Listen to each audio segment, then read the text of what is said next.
I was 18 years old when I was sentenced to go to prison. I remember walking with the deputy in handcuffs up the back steps of the courthouse, from the holding cell in the basement to the courtroom on the main floor, and this was a big day. I had already pleaded guilty to all the crimes that I had committed, and I was waiting to hear what my sentence would be.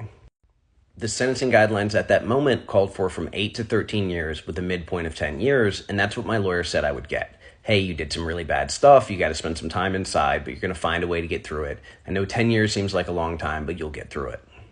The first thing that happened in the courtroom was a motion by the Commonwealth to modify the sentencing guidelines. My lawyer pulled me aside and said, hey, let's not object to this. It's going to make us look bad. The judge has already seen the old guidelines and he'll probably follow them. You'll probably still get 10 years.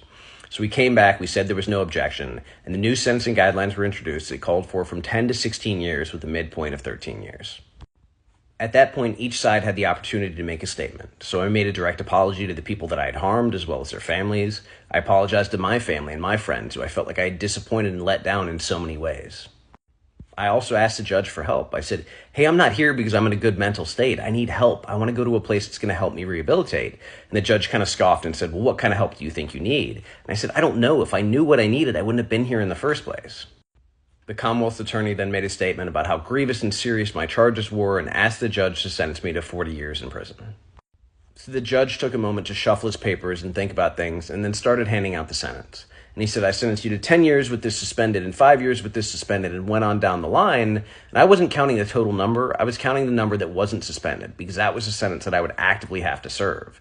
At the conclusion of reading it all out, he said, and I'm going to sentence you to 2 years of rehab after the conclusion of your sentence, since you clearly need help. My lawyer stood up and said, but Your Honor, what's the final sentence? What did you sentence him to? And the judge said, I don't know. I just told you. So we had to have the court reporter or the stenographer read back over everything that he said and do the math.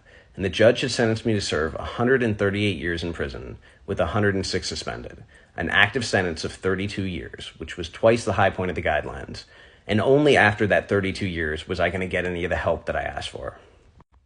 And I turned and looked in the back of the courtroom and saw everybody with their jaw dropped and this look of shock on their face. And I felt two things.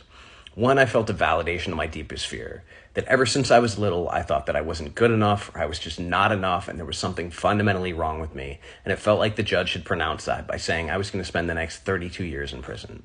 Then some other part of me was upset and said, this isn't fair, this isn't right. I was only supposed to get 10 years, and I was feeling sorry for myself. And they took me back downstairs and put the shackles back on and loaded me up in the van. And even the deputy said, damn, Crossan, like, that was a rough one. I made it back to the jail, and the guard said, hey, Crossan, I heard what happened, man. Do you have anything on you? Like, I'm not even going to strip search. Just be honest with me. I said, no, dude, I don't have anything. And before I could even go back to my block, they had gone and packed all my stuff up and moved me to medical because they were worried about me harming myself and wanted me in an observation cell. And I just sat in that cell with a 1,000-yard stare. And I looked over and grabbed the little gray AM/FM radio I had, and I put it onto a local station. And Dave Matthews' Gravedigger came on. And he sang the line, when I die, bury me shallow so I can still feel the rain. And I just lost it, and I just cried.